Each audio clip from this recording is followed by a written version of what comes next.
Chris. Okay. Salamat sa maiksing introduction. Ha? Okay, thank you din sa ano pangalan mo ng banda? Himayuri.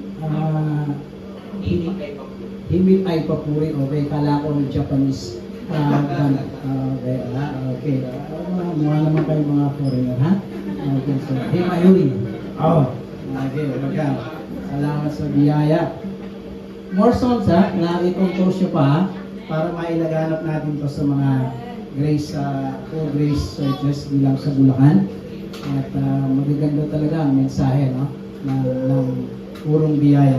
Okay, praise the Lord. Okay, sige po, bago tayo magpakalaot-laot pa, warning mo kayo. Pag ako po na-invite sa anniversary kagaya nito, ang minimum pong salita ko ay 2 hours. So, kung sino lang po yung makakatiis hanggang 2 oras, manatili. Yung hindi na kaya, it's okay. Pwede yung sa akin yun. Walang problema. Pwede yung pag nagsasalita ako, natutulog, huwag lang nanghihilik. No problem sa akin, ha? Basta nasa ilalim ka ng biyaya. Okay, so, alam niya na, 2 oras. So, anong oras na yun? Quarter. So, matatapos ako 6:45. Okay, let's begin. Mag-pray muna tayo. Mag-pray muna tayo. Salamat aming Diyos na makapangyarihan sa lahat sapagkat palagi naming nakikita ang kadakilaan ng iyong biyaya sa buhay ng bawat isa sa amin. Salamat po lalong dakila pinapahayag ang 11 taon ng katapatan mo sa iglesia nito. Sa maraming mga taong nakarinig, maraming mga taong tumanggap sa iyo sa mga lugar na kanilang pinupuntahan at ngayon Panginoon sa iba't ibang larangan ng pangangaral ng purong biyaya. Maraming salamat po sa mga lingkod mo't manggagawa sa lugar na ito at maging sa aming mga kapatiran. Tunay na ang patotoo ay galing sa iyo. Tunay na ang bawat istorya ng aming buhay ay istoryang galing sa iyo. Binuo mong history dahil ikaw mismo ang istorya na gumawa sa aming buhay. Muli, sa inyo po ang papuri at pagsamba. At salamat, nakahanda na kaming makinig sa iyong mensahe. Nakahanda na ang aming isip at puso. Inihanda mo na, Panginoon, ang lahat ng ito. Tanggapin namin, ideklara namin, maunawaan, maisabuhay, at mapangyari ng iyong tinapos na gawa sa krus ng Kalbaryo ay palagi po namin ipagpapatotoo. Muli, sa inyo po ang papuri at pagsamba sa pangalan ni Jesus. Amen. Amen and amen. Give him praise. Come on, give him praise. Maingay po akong preacher at ayoko po na tahimik na nakikinig. Amen? Amen. So yung sa katabi mo, pwede kang sumalita pagkatapos kong magsalita. Huwag nyo lang akong sasabayan. Okay? So praise God. Ready na ang lahat. Uli, happy anniversary po sa inyo pong magtatay na lingkod ng Panginoon. Di naman naglalayo para magkapatid lang. Okay, praise the Lord. Mula po sa John, mula po sa Balagtas, sino pa ba? Yung ibang simbahan na ito, binabati po namin kayo ng maligayang anniversary. Okay, direct to the point na tayo. Ang tema natin is testify. Ang sabi nila, testify. Hallelujah. Ang sabi po sa Acts 20, verse 24, ito yung ating key verse. Okay, unahin natin yung unang translation, New International Version. However, I consider my life worth nothing to me. My only aim is to finish the race and complete the task the Lord Jesus has given me. Okay? The task of testifying the good news of God's grace. So ito yung unang translation. Na dito pala ay malinaw na mayroong pinagawa ang Diyos sa kanya, ibinigay ang Diyos kay Apostle Paul ang paggawa, ang pangangaral, pagpatotoo ng mabuting balita ng kanyang biyaya. Now, ang sabi naman po sa AMP or Amplified Bible, the same verse, but I do not consider my life as something of value or dear to me, so that I may come on with joy, finish my course. Oh, look at, tingnan niyo po yung amplified, ano? Pag sinabing amplified restate, so hindi po siya inaalisan ng konteksto, pinapaliwanag lang ng mas maigi. Ano? Baka akala mo, Pastor, ano itong amplified Bible? Haba-haba naman niya. Well, pansinin niyo po, pagkahaba-haba niya, hindi tinanggal ng konteksto. Okay? So, hindi siya maling translation. Kaya tinan niyo pa napakaganda ng statement. Ulitin natin. So that I may with joy finish my course and the ministry. Look at the words. The ministry. And the ministry which I received from the Lord Jesus. And what is that ministry? To testify faithfully of the good news of God's precious, undeserved grace, which makes us free of the guilt of sin and grants us eternal life. Amen? So, ibig sabihin, may tulong ng translation. Pinapakita sa atin, pinapaunawa sa atin, na yung task na binigay kay Apostle Paul under AMP or Amplified, ang tawag niya dyan, ministry. Tama po ba? Ministeryo ang pangangaral ng purong biyaya. Hindi lang po ito para sa pastor. Maniwala po kayo. Ang bawat Kristiyanong tumanggap ng mensahe, ni-reveal sa kanya ni Lord, tinanggap na ito, bawat Kristiyano ay may karapatang sa ministry ito. Yes, amen? Amen! Kahit saan ka pumunta, kahit anong ginagawa mo, kahit anong trabaho mo, anong bagay na meron ka, opportunity sa buhay na ito, kaya mong ipagpatotoo. Kasi ito ay ministry. Pag sinabing ministry, service. Ito ang ating paglilingkod sa Panginoon na tinanggap natin sa ating Panginoon sa Kristo. At tinan niyo po ang paalala ng AMP. To testify, what is the next word? Come on, what is the next word? Faithfully. Amen? Ipangaral ng mayroong katapatan. Hindi kung kailan lang maisipan, kundi may katapatan. Ang sabi nga ng Bible, in season and out of season, pwede mong i-share. Pwede mong ibahagi.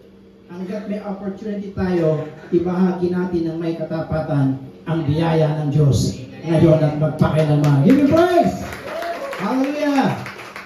Now, ano meron sa verse na yan? Ito po yun. Wala nang iba. Wala nang iba. Testify the finished work of Jesus on the cross. Wala nang iba. Hindi ka lalayo sa konteksto, madaling maunawaan, ito ang gustong sabihin ni Apostle Paul sa atin to testify the finished works of Jesus on the cross. Now, the question is this. What are the finished works of Jesus on the cross that we need to testify? I'm sure bilang mga grace learners, meron na kayong ideya. Pero mahalagang makita, matinig, paulit-ulit para magmakat sa ating kaisipan upang atin tapat na maipangaral ang tinapos na gawa ni Jesus sa krus ng Kalbaryo. Again, the question is, what are the finished work of Jesus on the cross that we need to testify? For sure, ready na ang lahat. We have 5. Pakisabi po, 5. That's grace number 5. Number 1. Genuine salvation. Amen? Pastor, pwede naman salvation lang. Bakit may genuine pa? Kasi merong fake salvation. Merong fake, merong hindi totoo. Merong akala ng tao sa pamamagitan nito sila'y ligtas na. So may fake. Kaya linawin natin na merong genuine, merong totoo, merong hindi kayang baguhin. Kahit ng dyablo, pag tinanggap mo na ang tunay na kaligtasan. Amen? So yun ang ipapangaral natin. Hindi tayo nangangaral ng ligtas-ligtasan lang. Hindi tayo nangangaral ng ligtas ka ngayon, mamaya hindi ka naligtas. Hindi tayo nangangaral na nawawala ang kaligtasan. Hindi rin tayo nangangaral na may parte ka, may parte ako sa ating kaligtasan. Ang lahat ng ganitong mga turo ay turo na hindi totoong kaligtasan. Maniwala ho kayo, may tunay lang na kaligtasan. Now, look at this truth. Genuine salvation comes only through Christ alone, by grace alone, by faith alone. Nasa Bible po yan? Nasa Bible. Ipakita ko sa inyo. Acts chapter 4 verse 12. Salvation is found in no one else. Come on. Salvation is found in no one else, for there is no other name. There is no other name but the name of Jesus. Amen? Hallelujah. Walang ibang pangalan saan sa silong ng langit under heaven given to mankind by which we must be saved. So maganda ang patunay. Ang patunay at ang katotohanan na mula lang kay Kristo si Kristo lang ang dahilan una para magkaroon ka ng tunay na kaligtasan. Ang tawag diyan ay solus Christus. Next word. Ephesians chapter 2 verse 8 and 9. For it is by grace. Is it? Ang Kristo ba, ang krus at ang grace ay synonymous? Iisa lang ba ang tinutukoy? Iisa lang ang binibigyan ng pansin? Isa lang. Kaya pag nadinig mo po ang grace, alam mo ito si Kristo. Remember, ang grace ay hindi doctrine. Ang grace ay person. Ang ating Panginoon, Yesu Kristo. Give Him praise. Come on. Hallelujah. For it is by grace you have been saved through faith. And this not from yourselves. It is the gift of God. Verse 9. Not by works so that no one can boast. Sabi ng iba, o kita mo na, pastor, kababasa mo lang, tayo ay naligtas dahil sa biyaya sa pamamagitan ng pananampalataya. Sa unang dinig, ang paliwanag dyan ay ganito, o eka, sige, biyaya 50. Yung faith mo ay 50. Kaya 50-50 equals 100. 50-50. O, di ba ang 50-50? Delikado? Kumusta na yung kumpare mo? Naku, 50-50. Oh, delikado to. Pag 50-50, delikado. Tandaan, lahat ng alanganing delikado. Lahat ng nag-alangan, napahamak. Pag-interview kayo lahat ng aksidente sa kalye, tanungin mo ang driver, bakit ka na ba? Naalangan ako eh. You see? Bakit mo siya binangga? Naalangan din ako. O, dahil pareho silang alanganin. Nagkabanggaan sila, delikado. So, hindi po pwede na yung grace galing kay Lord para maligtas ka, 50%, at yung true faith na sinasabi niya ay galing sa'yo, 50%, pagsamahin mo, 100%. Mali po. Sapagkat yung true faith na yan, galing din yan sa Diyos. Wala kang faith, wala akong faith. Sa bagsak nating kalagayan, hindi ka magkakaroon ng faith. Ephesians chapter 2 verse 1, tayo'y makasalanan. Tayo ay spiritually dead. Anong ibubunga mong faith? Nang madinig mo lamang ang salita ng Diyos, Romans chapter 10 verse 17, nang salita ni Kristo'y nadinig, dumating ang ano? Pananampalataya. Kagaya ng meron tayo ngayon. At yung ding faith na yon ang ipapahayag natin upang tayo ay maligtas. In short, wala kang pinahayag sarili mong faith. Pinahayag mo rin ang faith na galing sa Diyos. Ang grace at ang faith, ito ang tinutukoy. And this not from yourselves. It is what? Let me hear you. Hallelujah. Kaya sabi din ng iba sa verse 9, not by works so that no one can boast. Malinaw na mga kapatid. Wala tayong faith. Faith ay galing kay God, ay pinahayag lang natin. Alam niyo, pag ang tao nakagawa ng mabuti, ipag-iyayabang na ito. Tama? Pag ang tao nakagawa ng mabuti, kayo maliit, ipag-iyayabang na ito. E pagdating pa sa kaligtasan mo, kung pinayagan ng Diyos, yung faith galing sa iyo, ang daming mayabang sa langit. Maniwala ko kayo. Madaming magiging mayabang pagpunta sa langit. Sa langit po ba walang mayayabang? Amen? Sa langit walang mayabang. Sa langit lahat ay mayaman dahil kay Kristo. Amen? Kaya hindi talaga sa mabubuting gawa para maligtas ang tao. Now we know. Ang tunay at hindi pekeng kaligtasan dahil kay Kristo, solus Christus. Dahil sa biyaya, sola gratia. Dahil sa pananampalataya, sola fide. Palakpakan natin si Lord. Hallelujah. Hallelujah. Hallelujah. Kaya yan po ang ipagpapatotoo natin. Ang tinanggap natin ay tunay at hindi pekeng kaligtasan. Si Andrew, kung hindi masyadong sumikat sa Bible, ay kapatid po ni Apostle Peter. Kasi mas kilala si Peter, right? Mas kilala. Kung hindi babasahin itong verse na hindi madidiin yung ibang bagong mananampalataya na may kapatid pala itong si Peter, si Andrew. Now, si Peter po kasi pagdating sa eksena ni Jesus at ang mga alagad, laging siya ang nangunguna. Napansin niyo po ba yon? Si Apostle Peter palaging epal. Pansinin niyo lang po. Pero minsan nakatulong sa pagiging epal niya sa lahat po ng alagad doon sa bangka nang sabihin niya, lakad ako, ikaw ba yan? siya lang ang nakalakad sa ibabaw ng tubig. Amen? Yun naman, minsan nakakatulong din yun. No? Okay, now, siya ang sumikat, pero merong nag-share sa kanya. Ganda nito. John chapter 1, verse 40 to 42. Andrew, malinaw po yan, pangalan ay Andrew, kapatid ni Peter. Andrew, Simon Peter's brother, was one of the two who heard what John, si John po dyan ay si John the Baptist, had said and who had followed Jesus. The first thing, look at verse 41. The first thing Andrew did was to find his brother Simon and tell him, we found the Messiah. Alam niyo na yung sino na Messiah. That is the Christ. And verse 42, and he brought him to Jesus. Amen? Ang unang ipinagpatotoo ni Andrew, ang tunay na kaligtasan na kanyang tinanggap. At ang una niya pong tinarget, pamilya niya. Naniwala ko kayo, ang unang ministry natin ay pagpapatotoo natin na unang tinapos ni Jesus sa krus ng Kalbaryo ay ang tunay na kaligtasan. Ipagpapatotoo natin ito sa ating pamilya. Amen? So yun ang ginawa ni Andrew. Alam niyo na ngayon, bakit may sumikat na Peter. Minsan ganun tayo, tama? May mga nag-share sa atin na hindi naman nakilala na. Pero lumutang ang pangalan mo. Pero alam mo, merong ginamit si Lord sa buhay mo. Amen mga kapatid? Kaya huwag niyo pong kalilimutan yung nag-share sa inyo.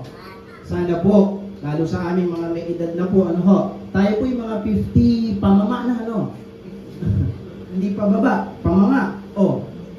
Medyo minsan makakalimot konti, di ba? Pero ako, di ko makalimutan yung nag-share sa akin. Di ko lang mo siya makita. Di ko alam kung siya nasa lupa pa, nasa Encantadia, o nasa langit na. Hindi ko alam. Kasi, nang sharehan po ako nito, ako po'y bata pa. At ang pangalan niya po ay Jack. Si Richard, Kuya Jack kung tawagin. So, Richard. So, ginawa ko minsan, nag-search ako sa FB. Hinanap ko Richard. Lumalabas Richard Yap. Sabi ko, si Sir Chip to Hindi ito. Kasi mumukha. Alam ko yung mukha. So Richard Lee kasi. Alam ko ang apelido. Si Yap ang lumalabas. Kinagilan ko na. Sabi ko, Lord, bahala ka na sa kanya. Pero kagalakan po sana kung magkikita kami. Ginamit siya ni Lord kung nasan ako ngayon. Palakpakan natin si Lord sa mga ginamit niya. Kaya ka, nandiyan ngayon. Amen? Yung parents namin, hindi sumunod sa amin. Yes, palagi ko itong pinagpapatotoo. Amen? Wala akong pinamana sa amin na kayamanan ng aming mga magulang. Kami po ay laki sa maayos lang pamilya. Ang aking pong mga magulang ay hindi naman masyadong nakapag-aral. Kami po ay nagkaroon lang ng karinderya, ilan bumuhay sa amin, magkatuwang ang aming pamilya. Di ba doon wala na? Walang pinamanang bahay, walang pinamanang sasakyan, walang pinamanang pera.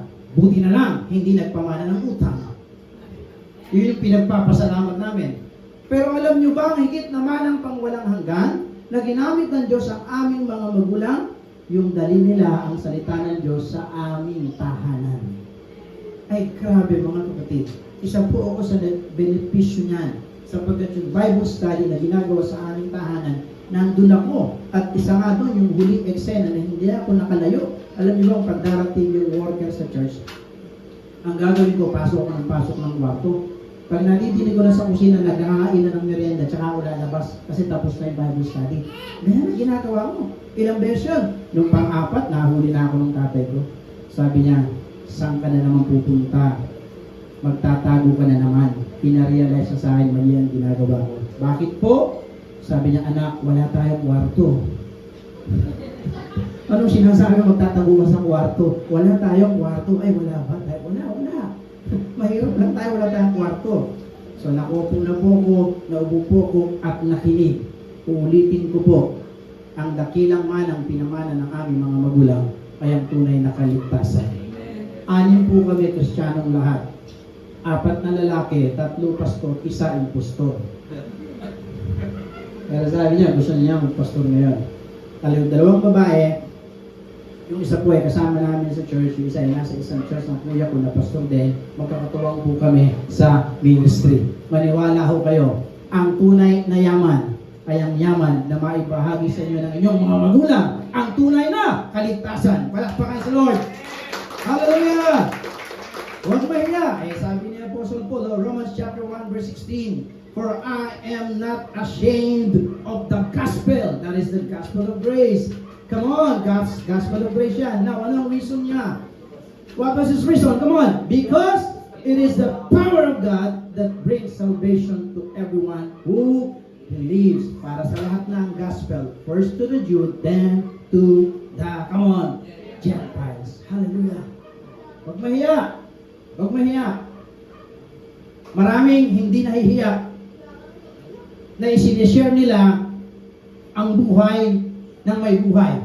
Tama? Ang tawag doon, walang hiya. Hindi nahihiya. Diba? Pwede rin sabihin, walang hiya. Hindi nahihiya. Magtakin mo, buhay ng may buhay, isishare mo. Anong sabi ni Apostle Paul dito? Huwag mong ikahiya. Anong huwag ikahiya? Yung kaligtasan, mensahe ng kaligtasan, yung buhay ni Kristo ang i-share natin sa iba. Amen. Yun yung tama. Yun yung katotohanan. Yung Kristong tinanggap natin ay ibahagi natin sapagkat tayo naniniwala pag nadinig nila ang mensahe ng biyaya, sila may pagkakataong maligtas, tanggapin ang tunay na kaligtasan. Amen? Huwag mahiya. Sa huli ang sabi ni Jesus sa kanyang mga alagad, Mark 16:15, He said to them, go throughout the whole world and what? Read with me. Preach the gospel to all people. Amen? Yan ang unang mensahe na dapat nating ipagpatutuo. Genuine salvation. So, ideklara natin itong katotohanan ito. Mga kapatid kong narito na tumanggap na ng kaligtasan. Come on, let's recite all together in Christ. Come on! I am genuinely saved. Kaya hindi mo pag-aanilangan ang kaligtasan mo. Amen? Sabihin mo sa katabi mo, ligtas ka na. Tinatawag ka na ni Jesus. Sa ministry Dito muna. Marami pa tayong gagawin dito. Number two, again, what is the question? Come on, read with me. Come on, what is the question? What are? Amen. Number two, real healing. Pastor Mary, bakit? May fake ba? Meron. Marami yung nagagaling-galingan lang. Kaya nga merong tinatawag na faith healer. Oh, hindi yun. Faith healer yun. Pag ang sabi ng tao, ako manggagamot, fake po yun. So kung tinanggap mo yung fake healer, tumanggap ka ng fake healing. Pero tayo naniniwala.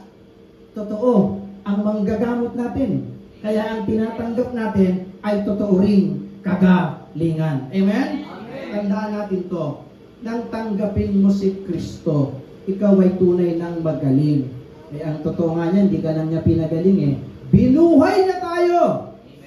Dahil tayo ay patay. Kung yung patay na buhay, ano ba kay Jesus ang may karamdaman na hindi niya kayang pagalingin? Just say amen. May assurance, may kasiguruhan, mayroong tunay na kagalingan sa ating Panginoong Hesus Kristo. Wala nang iba.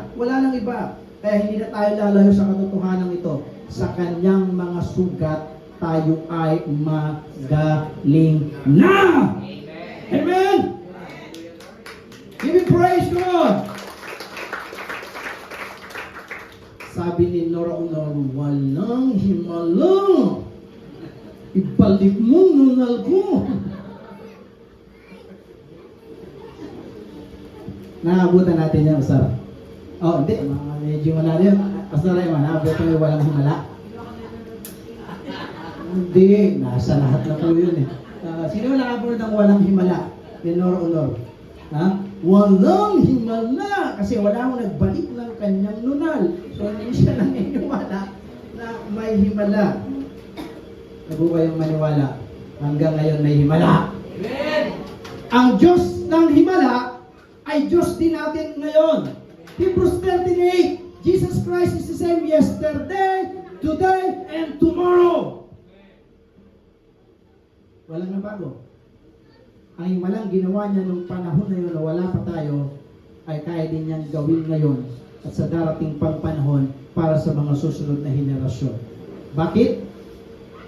Tinanggap na natin ang purong biyayang kagalingan dahil kay Kristo. Hallelujah. Salamat po. 1 Peter chapter 2 verse 24. Tanungin ko po kayo na maging full grace kayo. Ilang beses nyo nang nabasa, natinig, ni-recite, pinaliwanag ng mga pastor ang verse na ito. You see? Alam nyo, ganda nito ipang quiz. Ganda nito, kung malalaman lang sana ng Kristiyan, kung ilang beses ko nang natinig yan, at yung iba, pag sinabi, binabanggit pa lang, 1 Peter 2, alam ko na yan. You see? Alam ko na yan. O sige nga, subok nga, huwag kang tumingin sa monitor, i-recite mo kung kabisado mo na, ngayon mo sabihin sa akin kung alam mo na yan. You see? Minsan kasi, pag paulit-ulit yung verse na nadidinig, parang di ka na masyadong interesado. Hindi po. Paulit-ulit pa tayo nagkakaroon ng karamdamang physical sa mundo habang nasa mundo ka? Yes. Hindi natin inaangkin, binabanggit lang natin yung realidad. Tama? Now, nagsasawa ka bang tumawag kay Doc, pumunta sa ospital, uminom ng gamot? Hindi. So, ibig sabihin, huwag mong pagsawaan una ito. Sapagkat bago nagkaroon ng doktor at gamot, meron na nag-iisang manggagamot, ang ating Panginoong Jesucristo. Siya namin! Kaya huwag pagsawaan ng verse na to. Para mong sinasabing pinagsasawaan mo na ang iyong kalusugan, bumuti ang iyong kalusugan. You see? Kaya nga kanya, kita nyo, bago magsimula ang ating gawain, nagkaroon tayo ng pag-alaala, ng ulgapunan ng Panginoon. Mahalaga yung pagdeklara ng pananampalataya galing sa Kanya, tinanggap natin, pinahayag natin, tayo ay magaling, malakas, malusog, masigla. Tayo pinatawad at may kasamang iba't ibang uri ng pagpapala. Sobrang mahalaga yun. Huwag magsawang gawin. Alam niyo po ba, every Sunday, I guess every Sunday, ginagawa dito. Sa bawat Full Grace Churches, ginagawa itong Lord's Supper every Sunday. Ini-encourage ko kayo, every day, gawin niyo ito personal. Amen? Mamaya may patotoo ko dyan para higit natin maintindihan. Let's read 1 Peter 2:24. Who himself bore our sins in his body on the tree, that we having died to sins might live for righteousness. All together, recite, by whose stripes you were healed. Amen. Magaling na tayo. As far as God is concerned, magaling na tayo. Nangangailangan lang pagbabago ng kaisipan. Hanggat hindi mo nire-renew, binabago ang iyong kaisipan pagdating sa katotohanan ito na sa ating spirit part, magaling na tayo. Baguhin ang isip. Ang isip ay siya ang principal ng mind. Remember the soul's characteristics? Grace people here? The mind, emotion, and will. Pag bumukas ang balbula, pag bumukas ang isip, sabi ng spirit ko, magaling na ako. Binukas, tinanggap sa isip. Dumaloy sa katawan. Spirit, soul, and body. Amen? Paano mo maranasan ito kung hindi mo binabago yung kaisipan? Simple lang to. Naniniwala ka sa salita ng Diyos? Tinatanong ko po kayo. Yes. Naniniwala ka sa salita ng Diyos? Yes. Kung naniniwala ka sa salita ng Diyos, tanggapin mo sa iyong kaisipan. At pag tinanggap mo ng totoo sa iyong kaisipan, mapangyayari sa iyong pisikal na katawan. Amen! Huwag palaging wini-welcome ang karamdaman. Pwede ba itong labanan? Pwede ba itong wasakin? Pwede. Huwag pagumulan ng konti. Naabla ko, masisipon ako. You see? Kasi inaangkin, wini-welcome. Pwede po yung labanan. Gusto niyo po ng patotoo? O, yan ang ating tema, tama? Nagpapatotoo tayo. Biyaya ni Lord, ba't ako na dito sa harapan niyo, mga kapatid? Monday night. Dinapuan po ako ng sipon. Matinding sipon. Gusto niyo ng sipon? Hanggang Huwebes po yan. Hanggang Biyernes po. Medyo hindi pa ayos ang aking kondisyon. Pero habang dumarating yung araw na yon, inunti-unti kong gawin itong testify na to. Itong team na tong testify. At sabi ko, Lord, ang first point ko, come on, ang first o second point ko, real healing. Habang ginagawa ko to, may karamdaman akong physical. Sabi ko, Lord, salamat! Nagdagdag ka ng illustration sa Sunday. Amen? Yes. Pinagaling ako ng Panginoon kasi inangking ko ang verse na ito. Palakpakan natin si Lord. Hallelujah! Oh, simple lang yun. Ako po'y may karamdamang matagal ko ng dala-dala. Ang karamdaman ng vertigo. Sino mga may vertigo dito? Nakaranas ng vertigo? Yung nakaupo ka pero umiikot yung paningin mo? Lumakad ka ng konti, gulong ka ng konti. Grabe, iikot ka agad yung paningin mo. Yung marami na may vertigo na. Marami na yan. In fact, sinibilan ko ng doktor, yan, nandidig ko sa asawa ko, wala na po yung gamot. Sabi sa akin, sabi ko, ba't nandito pa ako? Wala na po yung kagalingan. Sabi niya, so ito na lang po maibibigay ko sa inyo. Kung pamilyar kayo sa gamot na Soric, merong 8, merong 16 milligrams. Grabe po yung presyo niya. Nakakahilo. Sabi niya, kailangan mong uminom ng umaga, tanghali, gabi. Sige. Ilang taon ko po yung ininom. Saan ako mapunta? Minsan bigla akong inaabutan. Minsan ang delikado dyan yung nagmamaneho. Bigla akong naliyok. Inabutan ko ako niyang galing akong EMI sa aking pagtuturo. Pagkatapos pag uwi ko po, inabutan ako, umikot yung paningin ko, ginilit ko kagad yung aking sasakyan at nag-stop ako, tumigil ako. Alam niyo pa, palagi ako may dalang search. Na-shoot ko ba? Hindi ko nakita eh. Na-shoot.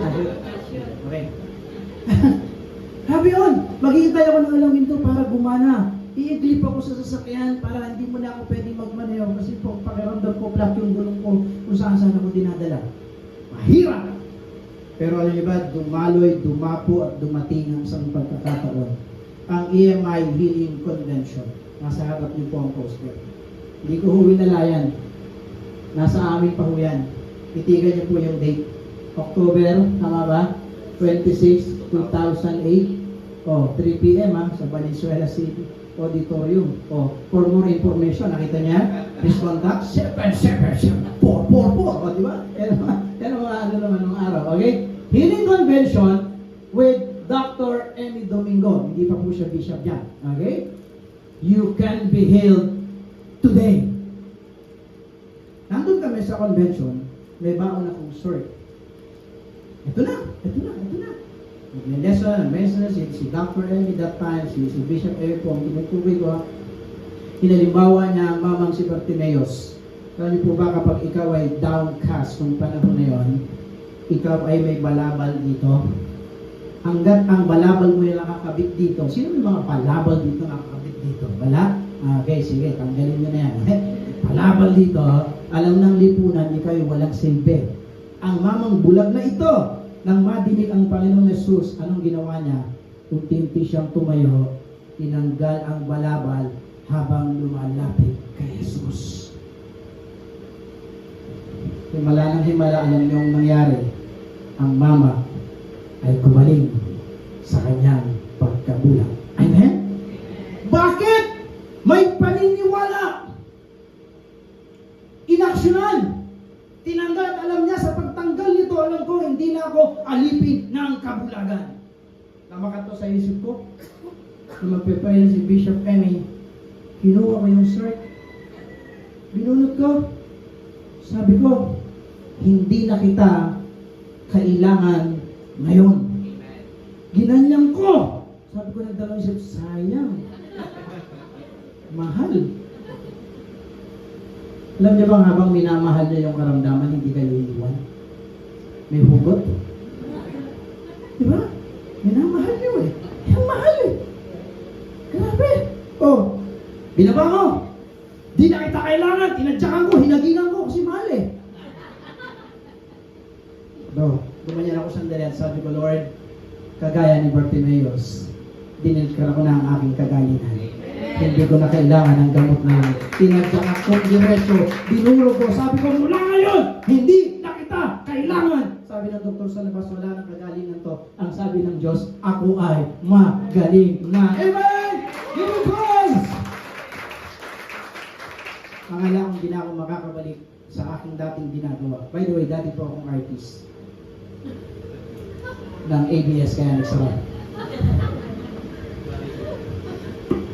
Grabe, nami-miss ko yung pagsasayaw nung araw. Oh, ayan. Nawala na kayo? Oh. Nung gumaling ng vertigo, ano ka pagsayaw na uli ako? Oh. Tadan. Ang hirap yata ng step na yan. Oh, nakakahimik na. Putting aside mga kapatid, huwag mo akong palilingunin nung araw, pag gumaling ako dalawang balik tuming alako, patay na. Pero ngayon mag-headbang tayo sabay-sabay. Hindi ko kayo hatasan. Ako'y pinagaling na ng Panginoon. Palakpakan natin ang Panginoon. Hallelujah! Nandyan pa ho kayo? Kaya nyo 2 oras? O hindi, mga plastic kayo. Now, ano ang ginawa ng mama? Ng mama mula sa Gerasenes, nang pinagaling siya ni Jesus. Remember yung kutakot na demonyo na sumabi dun sa mama? Kung naalala nyo yung eksena? Yung sa dami ng demonyo, pinaalis ni Jesus sa mama, napunta saan? Doon sa mga baboy. Grabe, yung mga baboy natutong maligo. Lahat nagpunta sa dagat na matay. Sabi ng may-ari, pambihira si Jesus. Di na may negosyo ko. Pambihira yun. Now, ito yung nangyari. Nang gumaling ang mama agad, sabi ng mama, gusto kong sumama sa ministry. Pero hindi siya pinayagan ni Jesus. Maniwala ako kayo. Ito ang unang ministry talaga. Pero ipinangaral niya po ang kagalingan na tinanggap niya. Mark chapter 5, verse 19 to 20. Oh, dito na tayo sa eksena, hindi siya pinayagan. Jesus did not let him, but said, come on!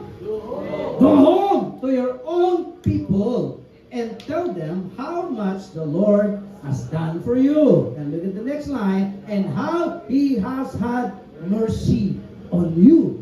Ang linaw nito, biyayang tinanggap. Tumanggap ng kagalingan ang mamang ito mula sa purong biyaya ng ating Panginoon sa Kristo. Kinuman siya ng Panginoon, go home. Huwag ka nang sumama. Sabi niya, marami na akong alagad. Maghiwa-hiwalay tayo. Mangaral ka doon sa bayan mo, doon sa pupuntahan mo, sabihin mo, ang awa, ang biyaya, ang ginawa ng Diyos sa iyo. Ano ginawa ng mama? Look at verse 20. So the man, come on, went away and began to tell. In other words, and began to testify. Amen? You see? May nagpatotoo ba? Meron! Ano pinagpatotoo niya? Tunay na kagalingan. Again, the man went away and began to tell in the Decapolis how much Jesus had done for him. Aniwala ho kayo. Kapag ang mensahe ng biyaya ng tunay na kagalingan tinetestify mo, namamangha ang lahat. Look at the last line. And all the people were amazed. Amen! Kasi hindi ordinaryong karamdaman. Ang sakyan ka ng kutakot-takot na demonyo. At pagalingin at palayain ka ni Jesus dito, hindi ito ordinaryong karamdaman. Sapagkat ang presensya ng demonyo sa katawan ng tao ay nagbibigay ng sobrang karamdaman. At pag hindi ka lumaya dito, papatayin ang iyong buhay, kikitilin ang iyong buhay. You see? So nangangailangan ng manggagamot, nangangailangan. Nandyan ang Panginoong Jesus, pinagaling ng mama. Anong kasunod? Pinagpatotoo ng mama ang dakilang kagalingan na ginawa ng Diyos sa kanya dahil kay Kristo. Amen? Hallelujah! Ito ang pinagagawa ng Diyos sa atin. Kung pinagaling ka ng Panginoon, ipahayag mo ito, ipakilala mo na merong isang manggagamot. Amen, mga kapatid? Give me praise! Come on! Mag-post tayo sandali, sabay-sabay nating basahin ang healing prayer confession na ito. Mga kapatid, this is very powerful. Hindi ko po nila-write. Nakita ko mismo, inilagay ko dyan, isinalpak ko, inatouch ko sa slide na ito, sapagkat ako'y naniniwala na ang panalangin na guide na ito ay maging silbing encouragement sa atin at paalala. Ito ang katotohanan pagdating sa kapahayagan ng kagalingan. Everybody read. Kung nakikita po ng lahat sa slide na to. Come on. Let's read. Christ has redeemed me from the curse of the law. Therefore, I forbid any sickness or disease to come upon my body. Every disease, germ, and every virus that touches my body dies instantly. Come on. Dies instantly in the name of Jesus. Every organ and every tissue of my body functions in the perfection to which God created it to function. And I forbid any malfunction in my body in the name of Jesus. Amen. For greater is He that is in me than that He that is in the world. And by His stripes, come on, I am healed. Give Him praise! Hallelujah! Very powerful. Nilikha niya tayong malusog. Malakas, malusog, masigla. May nakalimutan ka, Pastor. Maganda. Magandang lalaki, magandang babae. Parang ayaw niyong maniwala. Gusto niyong maniwala, tingnan mo yung katabi mo. At sabihin mo sa kanya, salamat sa biyaya. Kahit ang pagsisinungaling, hindi pa rin mawawala ang kanyang pagmamahal. Hallelujah! Woo! Let's recite, in Christ, come on, I am really here. Palakpakan si Lord. Amen! Oh, nakakadalawa na tayo. Pastor, hindi naman pala 2 hours. Number 3. How about this? Awesome blessing and favor. Pwede naman blessing and favor lang Bakit may awesome pa? Ano ba ibig sabihin ng awesome? Extremely, grabe, impressive. Hindi ka lang humanga. Sobra kang humanga. Ang tao humahanga, pumapangit ang itsura, right? Gusto nyo? Subukan nyo? Luwa ang mata, laglag ang panga. O ba't di ka papangit yan? Sobrahan naman, ano magagawa mo? Tama? Ano magagawa mo kung nakakita ka ng artistang pinahangaan mo? Titili ka pa himatayin ka pa Grabe. Grabe ka naman din, Oh, di ba? Habol-habol ka pa dyan, nakakita ka pa dyan. Mga sikat ngayon, mga Koreano, mga maiksi pa di ba? Sila Lee Meng Ho, sila Yong Pong Lee. Ano maintindihan yung mga pangalan niya? Oo, ngayon po. Mayroon dito sa di ba sa ano ba to? Arena ba to? Matatraffic tayo dyan Kahapon may mga Koreano dyan Oo, kung na-traffic kayo, sila ang dahilan. Yung mga maiksi ang apelido na yan. Anyway, extremely impressive ang blessing at favor ni Lord. Bakit po? Hindi ka naman karapat dapat i-bless Tama po ba? Tinan mo yung sarili mo, marap ka sa salamin. Kuya boy. Pag tumingin ka sa salamin, at blessed na blessed ka, mamamangha at magugulat ka, no? Itong mukhang ito, bless mo. Tama ba? Bisa namamangha ka sa biyaya at pabor ni Lord sa'yo, samantalang nakikita mo na hindi mo naman karapat dapat natanggapin ang mga ito. Pero salamat, may tinapos na gawa, hindi pwedeng, hindi sundin ni Jesus ang tinapos niyang gawa. Ang na kay Kristo, blessed and highly favored. Wala na siyang magagawa doon. Kahit minsan banjing, kahit minsan dadalo, hindi dadalo. Dadalo, hindi dadalo, hindi dadalo, hindi dadalo, dadalo. Mas maraming hindi dadalo. Interviewin niyo po yung hindi madalas dumalo sa dumadalo palagi. Pareho silang blessed and highly favored. Ganyang kabuti ang Panginoon. Palakpakan natin si Lord. Amen! Kaya sa linggo, huwag na lang makadalo. Ganon din pala. Maniwala ho kayo. Awesome blessing and favor ang tinatanggap ng palaging dumadalo. Yung hindi dumadalo, blessing and favor lang. Pero at least, nandun pa rin ang blessing at pabor ni Lord. Kaya sa dulo, dumalo tayo linggo-linggo. Palakpakan natin si Lord. Amen! Lahat po ng nangyayari sa buhay natin na ating pinagpapatotoo, blessing lang po ni Lord sa atin. Pabor lang to ni Lord sa atin. Nandiyan po kayo?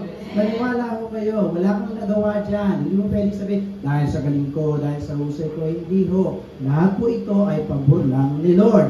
Babalik ka sa katotohanan, ang buhay mo bigay ni Lord. So ang buhay mo may kasamang abilidad, may kasama kang kaya gawin. Yes. Pero kung walang buhay, walang abilidad. So ibig sabihin, wala kang magagawa para i-bless mo sarili mo.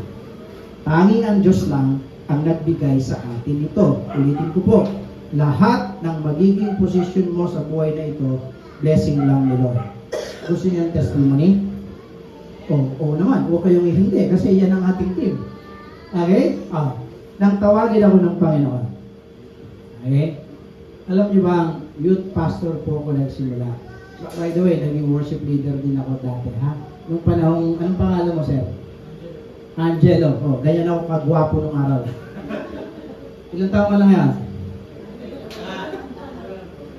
Okay, sige. Wala. Ganun talaga. May tao walang edad. Bakit ba? Si Angelo, nung kaidaran ko yan, ganyan ako kagwapo. Hindi pa ako pastor. Angelo, tingnan mo ngayon kung magpapastor ka pa. Ganyan ako kagwapo. Ito na ako ngayon. Ito pala si Ate Emma. Kahit saan po pumunta yan, nandun yan. At tuntuhan naman ako dahil may isa akong fan. Woo! Ito yung kuhanin ko mga kapatid. Mula sa pagiging worship leader, nagulat ako, naging youth pastor ako, tapos naging pastor, tapos naging senior pastor. Now, mahaba masyado pag kinuwento ko yung detalye. Pinapakita ko lang sa inyo na ang promotion nang gagaling sa Panginoon. Tanungin ko po kayo, ang promotion ba ay pabor at biyaya ni Lord? Yes po! Nang ako'y mag-aral sa AMI, isa lang ang unang pumasok sa community ko dahil ako youth pastor na gusto ko lang matutong mag-preach. Yun lang. Yun lang.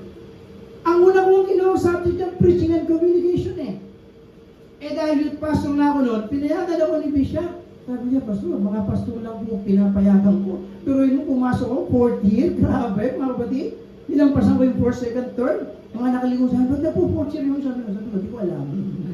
Pinayagan ako ni Bishop. Dahil yun lang ang gusto ko. At habang ako'y nakaupo, habang nag-aaral lang kami, habang marami na akong natututunan, sabi ko, ha? Ito pala yung pastor? Ito pala yung maging pastor? Hindi lang pala mag-preach? Hindi lang pala matutong mag-preach? Mga kapatid, ang daling mag-preach. Ang pinakamahirap kung paano hawakan ang simbahang pinagkatiwala ng Diyos sa iyo. So sabi ko, hindi pala sapat yung isang subject na to. Nagsimula ako sa isang gusto ko lang subject. Pagkatapos noon, sumunod na taon, nag-enroll uli ako. Nagulat ako sa biyaya ni Lord. Tinapos ko ang masteral ng 6 na taon sa biyaya ng Panginoon. Amen! Ang grabe! Sabi ko, thank you kasi naging senior pastor na ako. Kailangan ko to. Yes, kailangan ko to. Yung pagka-graduate o bago mag-graduation ng masteral, sabi ni Bishop, magtuturo ka sa EMI. Akala ko alis, bababay na ako sa EMI Center. Hindi, pastor, sabi niya, magtuturo ka dito. Anong gusto kong sabihin dito? Ang promotion ni Lord, akala ko, ako ay pastor lang ng lokal na simbahan. Ako pala ay magiging guro din ng paaralan ng Biblia. Akala ko tapos na. Ngayon, ako pala ay nagmi-ministeryo sa body of Christ. Palakpakan natin si Lord!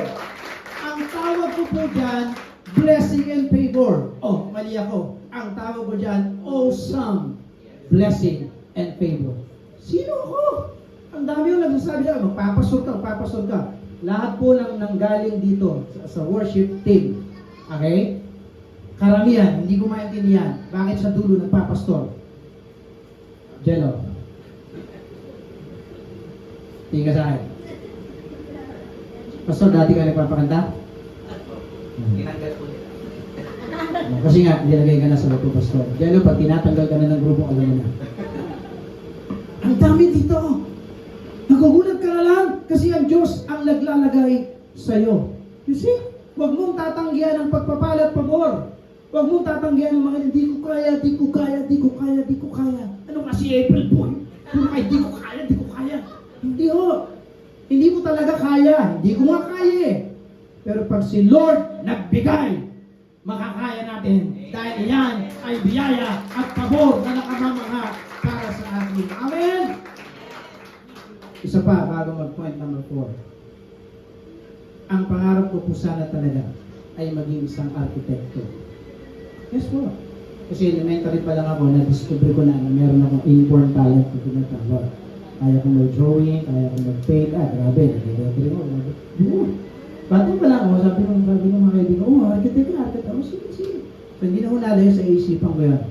Nag-high school ako, yun pa rin ang tawag sa akin mga kaibigan ko. Mag-architect yan. So, anong isipin yung course na kukunin ko pagdating sa college? Architecture. You see? Iyon. Wala nang iba. Pero dahil sinubok ng panahon, nakinig maigi mga kapatid, makikita niyo ang buong buhay ko, biyaya ng Panginoon. Sinubok yung buhay namin, habang papunta na ako sa kolehiyo, nagkasakit ng malubha ng aking tatay.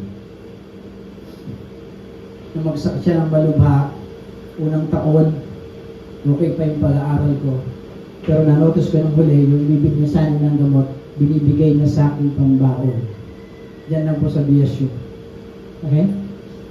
So nung muli, nag-decide ako, sabi ko, hindi ko ito kaya. Pangbili ng gamot, ibigay sa akin para lang ituloy yung pag-aaral. Hindi. Although, scholar po ako noon, kung familiar kayo sa Norwegian Missionary Alliance or NORMA, wala na dito sa Bulacan, no? Kami po umabot noon. Grabe yung mga kapatid. Sinusuportahan nilang pag-aaral hanggang ngayon. Hindi po ako nagpaanan sa social worker. Nakinig maigi. Nag-stop po ako sa pag-aaral. Hindi ko kaya. Sa anong kadahilan, hindi ko alam ba't nawalan ako ng gana. Pumapasok ko, tulala ako, nandun ako sa lesson, hindi ako nakikinig. Nawalan ako ng gana talaga hanggang sinabi ko sa sarili ko, ayoko nang mag-aral. Kasi may sakit tatay ko, mas kailangan na ng pera. Nalaman ng social worker, pinagalitan ako, sabi niya, kaya kitang suportahan ng buong buo. Sabi ko, hindi na po, buo na po ang desisyon ko. Hindi ko na itutuloy ang pag-aaral. Mas kailangan kong maghanap buhay para sa pamilya ko. Kung saan-saan po ako napunta. Naghanap buhay ako para lang makatulong sa aming pamilya. Naghanap buhay po ako sa gawaan ng tsinelas. Naghanap buhay po ako sa patayan ng manok. Naghanap buhay din po ako sa buhayan ng manok. Grabe. Naghanap buhay ako sa tindahan ng putasan. Kung saan-saan ako napunta. Pero binalapit ako ng Panginoon. Binabalik ako ng Panginoon sa tunay na kanyang gawain. Nang makita ko ang kalooban ng Panginoon sa akin, kaya pala hindi ko natupad ang pagiging isang architect sapagkat iba pala ang dadalhin at pinapagawa niya sa akin. Now, to cut that long story short sa buhay ko, may karugtong. Nang kami may pamilya na, nagkaroon po kami ng isang anak. Okay? Ang pangalan niya ay Ian. Isang anak lang po ang pinagkatiwala ng Diyos sa amin. Halos kaidaran siya kasi konti lang ang diferensya niya. So dapat pala may apo na kami ngayon. Okay? So, nung ang anak ko po ay nag-high school, at bago mag-college, tinanong ko siya, anak, ano gusto mong course? Nagulat ako! Kasi ang first choice niya, cosmetology. Si Ian, yung anak ko lalaki. Kaya, Daddy, cosmetology talaga gusto ko eh. Ano yun? Yung nagmamanicure, nagmamakeup, ganyan. Joke lang po. Nung tinanong ko siya, sabi niya, Daddy, gusto kong mag-architecture. Alam niyo, para akong binusa ng tubig mula ulo hanggang paa. Ang unang pumasok sa akin, hindi yung kabiguan. Hindi ko siya discourage. Gusto ko sabihin sana, binigo na ako ng Panginoon dito. Bibiguin ka pa ba? Ako dito, para sa'yo. Pangalawa, hindi pumasok sa isipan ko yun. Nang sinabi niya sa akin, Daddy, gusto kong kumuha ng architecture. Sabi ko, Lord, ito na. Matagal na panahon kong nakalimutan. Pero ikaw, hindi mo nakalimutan ang pangarap ko. Amen? Again, pahiksiin natin yung kwento. Nag-take ang anak ko ng 5 taon, nagtrabaho ng 2 taon, 8 taon, kumuha ng board, pinasa agad ng Panginoon. Hallelujah! Meron na akong architect na anak sa biyaya ng Panginoon. Amen? Ngayon ko na-realize, kung ang aking anak ay bumubuo ng bahay bilang arkitekto, ako naman ay ginagamit ng Diyos para bumuo ng isang Kristiyanong tahanan bilang arkitekto ni Kristo. Palakpakan natin si Lord. Amen! Hallelujah! Kung akala mo kinalimutan ka na ng Panginoon, kung akala mo mainit, may tamang panahon si Lord. Ang nangyari sa anak ko ay nangyari sa akin, sapagkat ako at ang aking anak ay isa. Amen? You see? Tapat ang pangako ni Lord. Nakalimutan ko na, hindi niya kinalimutan. Hallelujah. Hindi pa tapos dyan. Sabi ko sa inyo, 2 oras to. Yung ministry, nandyan. Yung pangarap, nandyan. Ito, huli na lang po. Nung ako po'y nagsisimula sa ministry, yung mga sasakyan ko po iba-iba.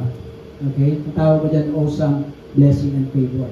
Unang ministeryo na yung magkakapatid. Sabi ko kanina, 3 kami pastor. 4 na lalaki, isa ay pastor, 3 pastor. At nakwento ko yan. Okay? Ang una ko pong sasakyan, yung paa namin. Okay? Pumunta kami sa kung saan-saan, naglalakad kami. Okay? Tantuan ko kapatid. Mga bata pa naman kami, nag-ministry kami. Grabe, nung pala, nakita kami, calling na kami. So, lakad. Now, napagod yung pa. Binigyan kami, Lord, ng bike, pinipigisang bike. Apo, grabe, totoo kami. Pumunta kami sa lugar ng Pulilan, taga-Pulilan kami, by the way. Naging taga-Plaridel ako, nung mga pangasawa ng misis ko, nung kami makakuha ng bahay, naging taga-Baliwag ako. Ang gulo, di ba? No, basta, taga-Bulacan ako. Okay? Now, nagbabahay kami, tuwa kami. Napagod kami sa pagmamaneho ng bike, binigyan ako ni Lord ng motor.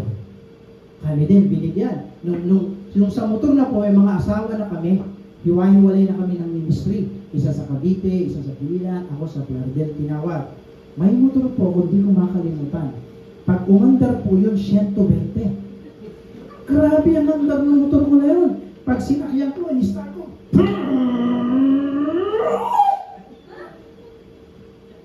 20 ang takbo, 100 ang ingay. 100 plus 20.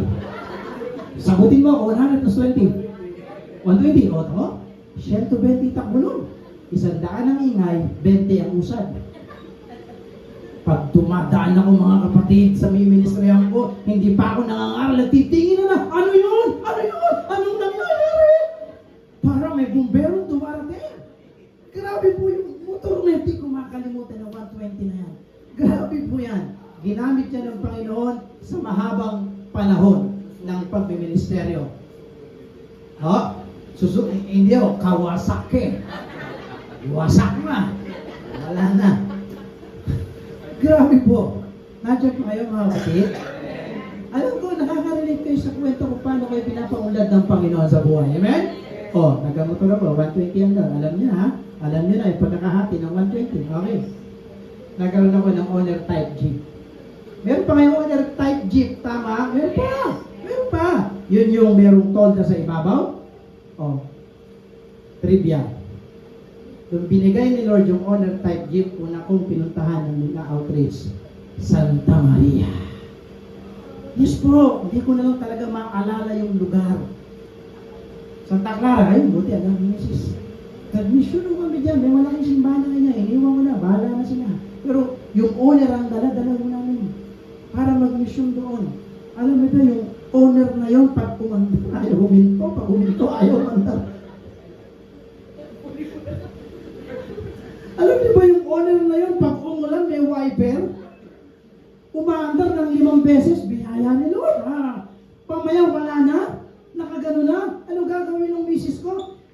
Ito yung Malibela, di ba? Nandito siya. Ang lakas ng ulan. Umulan, sabi ko na yung wiper nasira. Ang gagawin ng asawa ko, dudungaw. Aabutin yung wiper. At siya po, manual. Manual yung ginagano niya. Sabi ko, wiper naman, di ba? Wiper. Tumatakbo kami sa LX. Yung anak ko, nung maliit pa yung architect ko, nasa likod, natutulog. Pamaya ba, yung bubong napunta doon sa likod, yung anak ko napunta sa harap. Sabi ko, Lord, alisin mo na sa akin yung owner na to. Nanay, kaya pa? Kaya pa, what? May karugtog pa yung owner. Nadugtungan ng kotse. Sabi ko, Lord, thank you, kotse! Naalala yung Kia Pride nung araw? Yung ganung kaliit? Yung ganung kaliit? Pag sumakay ka, nakatayo? At least kotse! Grabe ang kotse na yan. Hindi tumagal sa akin. 1 taon. Unang andar na lang kagad yung isang pinto sa gilid. Sabi ko, Lord, thank you! Iningatan mo kami na hindi ko na magdadaling ng kwento sa kaya kasi tinapon ko agad. Dumating po ang kotse kong Lancer. Huwag kayo mawaw masyado. Bulok po yun at luma. 1993 model. 1993 model si Lance kung tawagin. Ginamit po yon sa mga leaders. Nung sila po yung mga bata pa, pantakin niyo kotse yun. Nagsasakay po yun ng 10. Kasama ang driver. Siyan po sila, pero titigan yung mga katawan nila ngayon, hindi po ganyan. Okay, 1/3 po, dati. Pero sila kaninipis nung araw. Kaya po, kung isa lang sa buho yan, sige, dyan kayo, dyan ka. Pero kung ang pinakapayat, di namin kasama, hindi na kasya sa dashboard, sa ibabaw, nakadiretso. Nakaganon na siya, sabi ko, kumusta dyan? Okay na po. Oh, tapos pag nakakat ako, binababa ako, hindi ko makita eh. Baba ka. Pinagkakasya ng Panginoon ng sasakyan. Binigyan ako ng Lancer, 17 years ko pong ginamit sa ministry. Amen? Yung Lancer po na yon, mas maraming sira, maniwala ho kayo, mas maraming sira kaysa buo. Pero yung ginamit ni Lord, papunta't balik sa EMI. Tuloy-tuloy na pag-aaral. Ginamit ni Lord para sa jam, tuloy-tuloy na serbisyo. Kahit saan pumunta, hindi ka uurungan ni Lance. Kahit saan pumunta, basta gamitin mo maghapon, sigurado sa gabi, sira. Sabi ko, Lord, mamaya ko naisipin yung sira. Ang importante, ginagamit siya kayo ng Panginoon. Amen? Eh mamaya nang isipin yung pagkain sa labas. Makinig tayo ng maigi sa salita at biyaya ng Panginoon. Amen? Pagkatapos sabi ko, Lord, wala bang bago? Puro na lang second hand? Namangha ako dito, huli na lang. 2018. Hindi na siya bago ngayon, pero binigay ni Lord ang brand new Toyota Vios. 2018 model. Hanggang ngayon, hindi ako binibigyan ng sakit. Sa Diyos ang kapurihan. Wala kaming kayang pambili pero binigay ng Panginoon. Just shout, hallelujah! Alam ko nakaka-relate kayo sa kwento ng biyaya, amen? Alam natin ito, mamamangha ka dito, pag Galileto ka na ngayon, huwag kang mag-alala, hindi pa tapos si Lord. Nasa mundo ka pa, di pa tapos ang mundo. Meron pa siyang gustong gawin sa'yo. Makakapag-asawa ka pa. Ikaw na nakikinig, nanonood, makakapag-asawa ka pa. Hindi ko lang alam kung sino at kailan. Pero malay mo nandyan lang sa tabi-tabi. Nandyan lang sa paligid. Huwag mawala ng pag-asa. Ang asawa ay pagpapala at pabor. Tingnan natin mamaya pag nagkakain na. Pastor, ipapakilala ko siya. Ephesians chapter 1 verse 3. Oh, verse kagad para makalimutan na yung kwento. Oh, ganda to. Again, ilang beses mo itong nabasa at nadinig. Huwag magsawa. Blessed be the God and the Father of our Lord Jesus Christ, who has what? Blessed us, past tense, with every spiritual blessing in the heavenly places in Christ. Now, yung verse 6, tayo. Ephesians chapter 1 verse 6. To the praise of the glory of His grace by which He made us what? Accepted in the beloved or beloved. Si Kristo. Dahil sa Diyos, kay Kristo, tinanggap ka niya dahil kay Kristo. At yung word na accepted, very powerful sa Greek word. Alam niyo na po yan. That is what? Charito means blessed and highly favored. Amen? Kaya i-recite natin sa huli, in Christ I am awesomely blessed and highly favored. Palakpakan si Lord. Hallelujah. Number 4. Oh, lapit nung matapos. Number 4 na tayo. Makinig maigi. Just bear with me sa number 4, mga kapatid. Magbabasa lang po tayo. Amen? Sa number 4, papakita ng Panginoon kung gaano katotoo ito. Come on, number 4 is what? Complete protection. Hindi ko kailangan magpaliwanag sa kumpletong proteksyon ng Panginoon na nararanasan natin. Kailangan ko lang basahin, ipakita ang katotohanan sapagkat iyon na mismo ang ginagawa niya para sa atin. Amen? Come on, makinig maigi, magbasa ng malinaw at maranasan sa ating buhay. Ang tawag ko po sa complete protection is this, Protection 911. You see? Pag sinabing protection, punta ka sa Psalms 91. Okay? Verse 1 to 16. Basahin mo ang kabuuan, makikita mo isa ang nilalaman. Ang complete protection ng Panginoon. Bakit complete, Pastor? Pwede namang protection lang. O ganito, sabi niya. Hindi ka dito. Hindi ka ba? Kung mag-alala, kasama mo ako, ha? O protection lang kita. O, sandali lang ha. Diyan ka lang ha. Ayos lang ako. Huwag kang mag-alala, puprotection lang kita. Kompleto ba yun? Hindi. Kasi iniwan. Tama? May mga term ba tayo sa military na safe house? Maniwala ko kayo, marami nang namatay sa safe house. At marami nang pinatay sa safe house. You see? So, hindi kompleto ang proteksyon. Ang proteksyon tinanggap natin dahil kay Kristo ay kompleto. Maniwala ko kayo itong katotohanan. Ang Book of Psalms, si Jesus ang binabanggit. Amen?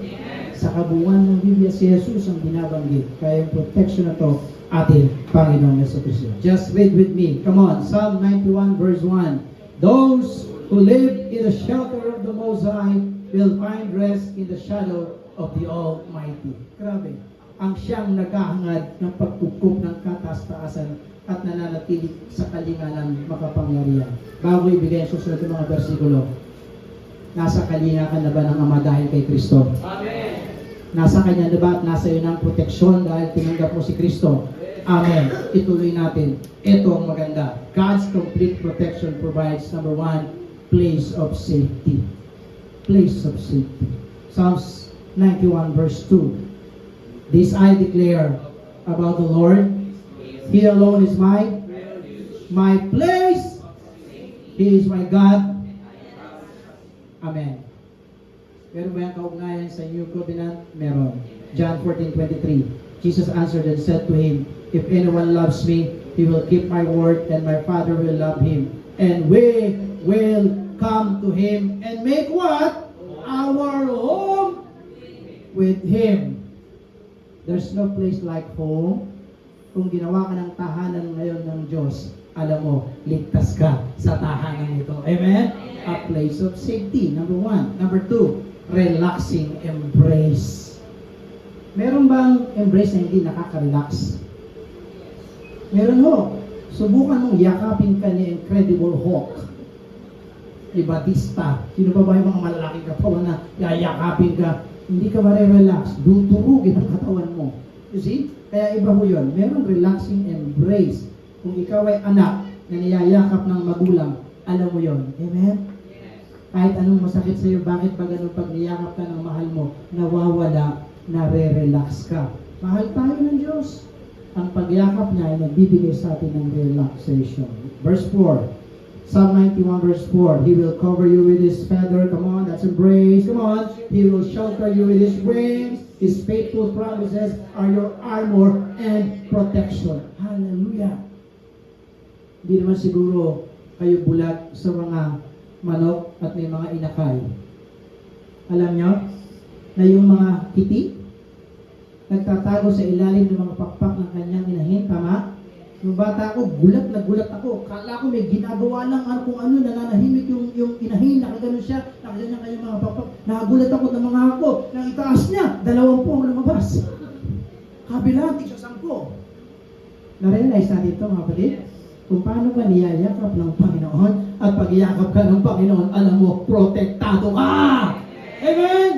Ano ang sabi niya? Come on, sa New Covenant, 2 Timothy 3:3. Come on. Matthew 11:28. Come on. Come to me, all you who are weary and burdened, and I will give you rest. Amen? Tandaan mo, pag tinawag ka ng Diyos, hindi ka niya sasaktan. Pag tinawag ka ng Diyos, yayakapin ka niya at bibigyan ka ng kapahingahan. Amen? Number 3, oath of assurance. Pangako ng kasiguruhan. Okay? Merong pangako ng kasiguruhan. Sinisiguro niya, pinapangako niya ang kanyang pinangako. Verse 7 tayo. Psalms 91 verse 7. Though 1,000 fall at your side, though 10,000 are dying around you, ano ang pangako ng kasiguruhan? These evils will not touch you. Meron ba yung sinabi sa New Covenant? Meron. Basa. 2 Thessalonians chapter 3 verse 3. But the Lord is faithful. He will make you strong and guard you from where? Satanic attacks of every kind. Pinangako yan ng Panginoon. Yang kasiguruhan na yan na hindi ka sasaktan ng kaaway. Kaya huwag mong i-welcome ang anumang uri ng karamdaman sa iyong lupang katawan. Amen? Mayroong nangako at ang nangako ay tapat. Isang patotoo. Dumaan tayo lahat sa pandemic. Dumaan tayo sa matinding takot at virus. Grabe po talaga ang pandemic na. Mabilis na patotoo. Ang aking asawa, ako at ang aking nag-iisang anak. Alala nyo na lumuwag ng konti yung second wave na tinatawag. Umuwi yung mga kapatid ko galing sa Plaridel, galing sa Cavite, yung iba galing sa ibang baryo, barangay ng Tinilag. Nagsama-sama kami doon sa maliit na bahay namin. Na-excite kami. Na-excite kasi tagal din na kita-kita. Kami galing ng Baliwag. Nagsama-sama kami sa isang mainit na bahay. Naka-aircon. Ay, grabe. Nawala kami sa isip. Hindi kami nag-face mask. Meron pa po nung pandemic pa po noon. Pero dahil medyo malaya na, wala naman nakakita. Pabili lang kami. Nag-enjoy kami maghapon doon. Ang katotohanan itong nangyari, pagkatapos ng event na yon, kinabukasan, lahat ng member ng family namin na COVID. Liban sa akin, sa asawa ko, at sa anak ko. Paano nangyari yun, Pastor? Paano nangyari? Gusto niyo malaman? May tinapos na gawa si Jesus, right? At yun yung healing bread na yun, yun yung tinitake namin araw-araw. Maniwala ho kayo. Pag naubos yung osya, hanap kami kung anong biscuit meron dyan. Huwag lang pizza ha, kasi masyadong malasa ha. Okay? Okay. Kahit ano, basta nire-recognize mo yung kagalingan mula sa tinapos na gawa sa bugbog na katawan ni Kristo. Everyday ginagawa namin yan. Nagulat yung mga kapatid ko, nagulat yung mga hipag ko. Karamihan sa amin, Christian family kami, Kristiyano din sila. Sabi niya, bakit? Anong nangyari? Ba't kayo lang ang hindi na COVID? Sinabi ko sa akin mga kapatid, Pastor, totoo ang pangako ng Panginoon. Pag binibigay mo ng pagpapahalaga ang kanyang bugbog na katawan para sa iyong kalusugan, hindi ka kakantiin ng kaaway ng anumang uri ng karamdaman. Amen? Amen! Kitang-kita nila, kitang-kita din namin sapagkat kami di palang gagamitin kaming tatlo para magsuporta sa aking pamilyang na COVID. Amen? Kami yung runner, lahat, ilalagaan namin sila. Ay, grabe po ang nangyari mga kapatid. Pero nakita namin doon, tapat ka sa Panginoon, lalong tapat ang Panginoon sa iyo. Ang pinangako niya, hindi niya pwedeng baliin. Pahalagahan ang kanyang katawan, magkaroon ka, tumanggap ka ng tamang proteksyon. Palakpakan natin si Lord. Amen? Patotoo yan. How about this? Number 5, top guardian angels. O you see? Hindi lang basta mga angel ang meron tayo. Tandaan niyo po. Tough ito. Hindi ito basta-basta. Hindi ito parang bantay barangay lang to. Mga SWAT ito. Talagang grabe ito mga anghel na nagbabantay sa atin. Iyan ang proteksyon. 91 verse 10 and 11. No evil will conquer you, no plague will come near your home. Verse 11, for He will order His angels to protect you wherever you go. Amen? Super galing ng proteksyon ng Panginoon. Naniniwala kayo may bantay kang anghel? Meron! Tingnan mo yung katabi mo mukhang anghel. Hindi ko lang alam kung anghel ng demonyo o anghel ng Diyos. May anghel tayo. May anghel. May guardian angel tayo. Maniwala ho kayo. Now, sa New Testament, ano ang patunay niya? Oh, look at this truth. In the New Testament, angels are often seen accompanying Jesus. Totoo yun? Totoo. Oh, tinan niyo po yung una. They, referring to the angels, they are present during His birth. Tama? May angel ba doon? May nakitang angel sa pagsilang ni Kristo? Meron. Okay. How about His temptation in the wilderness? May angel ba doon? Nahumuli kay Satan, hindi ka dito, hindi mo kaya si Jesus, di ba? May nag-appear na angel doon. How about this? His resurrection from the dead. May angel doon sa ulunan at paanan. And look at this, and they will appear with Him again at the second coming. Amen. Totoong may angel. Yo, yo, yo, my angel, angel of my angel. Woo! Give Him praise! How about this extraordinary power? Psalms 91:13, di tayo lumayo. You will trample upon lions and cobras. You will crush spears, lions, and serpents under your feet. Binigyan ka ng kapangyarihan. Natapakan ng mga aso at alakdan. Ngayon pang sinabi niya sa New Covenant, meron. Luke 10:19, I have given you authority to trample on snakes and scorpions and to overcome all the power of the enemy. Nothing, as in nothing, will harm you.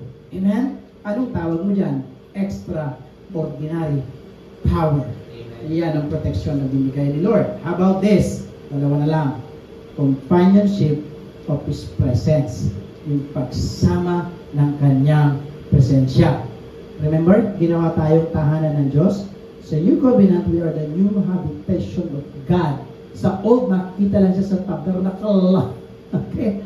Pero dito ngayon sa New, saan makikita at matatagpuan ng tahanan? Mismo, buhay mo, sarili mo, nandyan si Kristo. Kaya ang pagsama niya sa atin forever. Verse 14 and 15 ng Psalm 91. The Lord says, come on! I want you to be observant. Okay? Habang binabasa natin, i-observe nyo yung verse na makikita kayong kamangha-mangha. The Lord says, number 1, I will rescue those who love me. Pangalawa, number 2, I will protect those who trust in me. come on, verse 15, when they call on me, number 3, I will answer. number 4, I will be with them. in trouble, number 5, I will rescue and honor them. Amen? Amen. Mga grace people, alam ko na-observe nyo, ang biyaya ng Diyos, ang presensya ng Diyos, ang proteksyon ng Diyos, 5 beses binanggit ang kasiguruhan ng kaligtasan at proteksyon. Amen? Hallelujah! Pinagsama-sama yan dito sa isang verse. Maniwala ko kayo. Hebrews 13:5b. Basa. For He Himself has said, basa, I will never leave you nor forsake you. Sino nagsabi niyan? Ang ating Panginoon Yesu Kristo. Palakpakan natin ang biyaya, ang pagsama ng Diyos sa atin. Finally, mga kapatid, how about this? Parte ng complete protection is this. Tremendous life. Protektado ni Lord ang lahat ng aspeto ng buhay natin. Hindi ka lang niligtas. Protektado ni Lord ang pangangailangan mo sa bawat araw. Amen? Kaya meron tayong tremendous life. When we say tremendous, that is wonderful, extraordinary life. Psalm 91 verse 16, final verse po ng 9:11. Hallelujah. I will reward them with what? A long life and give them my salvation. Amen? Gusto niyo ba ng mahabang buhay? Gusto niyo ba ng mahabang buhay pero may karamdaman? You see? Mabubuhay ka ng 300 taon, puro karamdaman. Eh, ikaw naman. Grabe. Yun nga, maraming karamdaman. Nagpe-fail ho ako. Kunin mo na ako. Tumanda ako ng ganito, puro karamdaman. Wala rin. Hindi. Tatanda tayong walang karamdaman. Tatanda tayong malakas, malusog, masigla. Kaya mag-TikTok. Sino yung mga nagsusumba dito? Sino po yung mga nagsusumba? Taas ng kamay na ako, kayo humahanga sa mga nagsusumba. Okay? Ang paalala ko na ba kayo magsumba? Sumamba muna kayo, ha?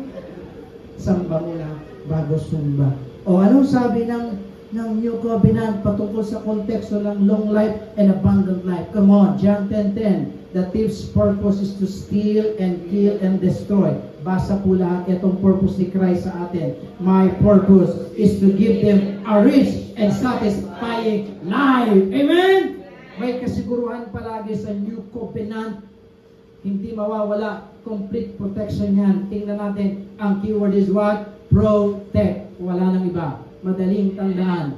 Basahin mo ang buong Psalms 91. Isa ang makikita mo, protection ng Panginoon sa ating lahat. Kaya let's recite, come on, let's recite point number 5 natin, or 4, in Christ I am completely protected. One more time, para mahina, come on, in Christ I am completely protected. Praise the Lord. Finally, I'll close with this. Sabi niyo, matatapos na si Pastor. Nag-enjoy po ba kayo sa pag-aaral? At dahil dyan, nahabaan ko pa. Number 5, extreme forgiveness. Parte ito ng pagpapatotoo natin. Sa ginawa ni Jesus sa krus ng Kalbaryo, hindi ka lang niya pinatawad. Ikaw ay sobrang pinatawad. Pakita ko sa inyo ang patunay. Come on. Come on. Psalms 103 verse 12 and 13. Come on. Ganito ang ginawa niyang pagpapatawad sa ating mga kasalanan. As far as the east is from the west, so far has, come on, He removed our transgressions from us. Gaano kalayo ang silangan sa kanluran? Ay, grabe, hindi mo maarok. Ganito lang sa pinakamatuling salita. Ang Pilipinas nasa east, ang Amerika nasa west. Nakikita mo ba ang Amerika ngayon dito sa kinatatayan mo? Hindi. Ang Panginoong Yesus, hindi niya na kayang makita ang kasalanan ginawa mo at nagagawa mo pa. Amen? Grabe po. Kung gaano man niyang kalayo, ganyan niya kinalimutan at inalis. Isaiah 43 verse 25. Even I am He who, come on, blots out. Sa Tagalog, binura your transgressions, yung ating mga kainahang kasalanan, for my own sake, and remembers your sins no more. Another proof, Micah chapter 7 verse 19. You will trample, come on, our sins under your feet. Itong ating kasalanan, tinapakan. Pagkatapak, kinuha. What is the next line? Come on, throw them into the depth of the ocean. Nakikita mo ba yun? Hindi na. Tinapon sa kailalim-laliman ng dagat. Hindi mo na yun makikita. Alam niyo kung saan dagat ang tinutukoy? Sa Carburesion. Sa South China Sea. O, paano ka makapunta doon? Di ba? I mean, kidding aside, ano ang katotohanan? Pinalimutan, binura, dinurog, tinapon. Ganyan ka pinatawad ng Panginoon. Give Him praise! Come on, give Him praise! Ang tawag dyan, extreme forgiveness. Kaya sabi sa book of Colossians chapter 2 verse 13 and 14, when you were dead in your sins and in the uncircumcision of your sinful nature, anong nangyari? God made you alive with Christ. And look at the very important statement. He forgave us all our sins. Amen? May karugtong yan. Paano ginawa yan? Having canceled the charge of our legal indebtedness, which stood, come on, against us and condemned us. He has taken it away, nailing it to the cross. Amen? Ipinako na sa krus ang ating mga kasalanan. Bayad na. Wala ka ng utang. Sabi mo sa katabi mo, wala na akong utang. Binayaran na ni Jesus. Sabi mo sa kanya, wala na akong utang sa'yo. Amen, mga kapatid. Di ka ba namamangha? May nagbayad na. Tayo yun dapat ang nagbayad. Pero dahil sobrang mahal tayo ng biyaya. Ang biyaya ang nagbayad para sa atin. Amen? That's extreme forgiveness. Kahit pagkasama-sama ng tao, kaya kang patawarin ng Panginoon. Final illustration before I end. Si Apostle Paul ang sabi niya, I am the worst sinner. Come on. Si Apostle Paul, siya mismo nagsabi nito. Yes po. Alam niyo ang istorya niya. Bago siya maging apostol, siya po ay persecutor. Siya ay nagpapahirap at nagpapapatay ng mga Kristiyano. Kaya ang sabi niya, ako ang pinakamalalang makasalanan. Look at the verse. 1 Timothy chapter 1, verse 15 and 16. This is a trustworthy saying, and everyone should accept it. Come on. Christ Jesus came into the world to what? Save sinners. And I am the worst of them all. Inamin niya na siya ang pinakamasama. Look at the word worst. Hindi worst, kundi worst. Pinaka, superlative. Wala nang pinakasasama pa sa kanya. Look at verse 16. Andyan ho kayo? Amen. Titigan niyo ho ito. Hindi ka kasing sama ni Pablo. Aniwala ho kayo. Si Pablo may pinapatay. Ikaw baka kukulang ng mana, martyr mo ang napatay mo. Hindi ka kasing sama ni Pablo. Pero anong ginawa ni Kristo kay Pablo? Look at verse 16. But God had mercy on me so that Christ Jesus could use me as a prime example of His great patience with even the worst sinners. Hallelujah. Then others will realize that they too can believe in Him and receive eternal life. Hallelujah. Hindi ka kasing sama ni Apostle Paul, pero kinawaan ka ng Diyos. Siya ay niligtas, kayang-kaya kanyang iligtas. Siya ay pinatawad, kayang-kaya kanyang patawarin. Kung nandito ka sa pagkukulong na to na tinanggap mo ng kapatawaran, ang tawag dyan, extreme forgiveness. Pero kung hindi pa tinatanggap si Jesus, may opportunity ka bago matapos ang gawain ito. Tanggapin mo si Jesus, tanggapin mo ang kapatawaran. Amen? I-recite natin ang huling katotohanan ito. Come on, everybody. In Christ, I am extremely forgiven. One more time. Come on, in Christ, I am extremely forgiven. Ipagsabi mo ang lahat ng ito. Let's recap. Balikan natin ang ating pinag-aralan. Come on, what are the finished works of Jesus on the cross that we need to testify? Number 1, read with me. Come on. Genuine salvation. Number 2, real healing. Number 3, awesome blessing and favor. Number 4, complete protection. And number 5, extreme forgiveness. And what is the key word? Grace. What is the key word? Grace. Come on, shout out loud. What is the key word? Grace. Palakpakan si Lord. Hallelujah. Sabi uli ng verse natin, ang key verse natin, Acts 20:24. However, I consider my life worth nothing to me. My only aim is to what? Finish the race and complete the task the Lord Jesus has given me. The task of testifying to the good news of God's grace. Amen? Ito ang hamon sa ating lahat pagkatapos ng gawain ito.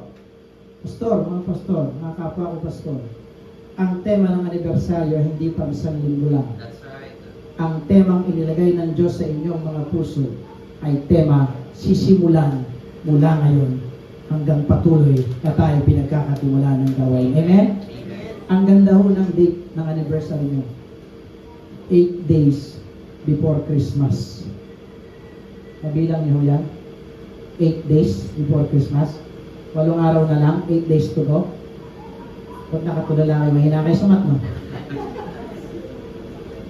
Wala ho ngayon, 8 araw bago magpasko. Amen? Ang 8 sa biblical numerology is what? New beginning. Magandang pasimula ito. Amen. Na ang pagpatotoo ng ginawa ni Jesus sa krus ng altaryo, simulan ng iglesia nito at ang body of Christ. Give Him praise. And this is the big idea all together. What is the big idea? In Christ. Come on. I can testify His finished work on the cross. One more time. In Christ, I can testify His finished work on the cross. Tumayo po tayong lahat upang magpasalamat sa Panginoon. Hallelujah. Come on, taas natin ang ating mga kamay sa oras na ito. Magpasalamat tayo sa Panginoon. Aming Diyos sa makapangyarihan sa lahat, maraming salamat sa napakabiyaya mong mensahe. Tinanggap namin mula sa iyo, ipinahayag at nakita namin na meron kang layunin sa bawat isa sa amin na ipangaral ang purong biyaya na tinapos mong gawa sa krus ng Kalbaryo. Wala nang iba. Maraming salamat po sa katotohanan, sa linaw ng iyong mga salita.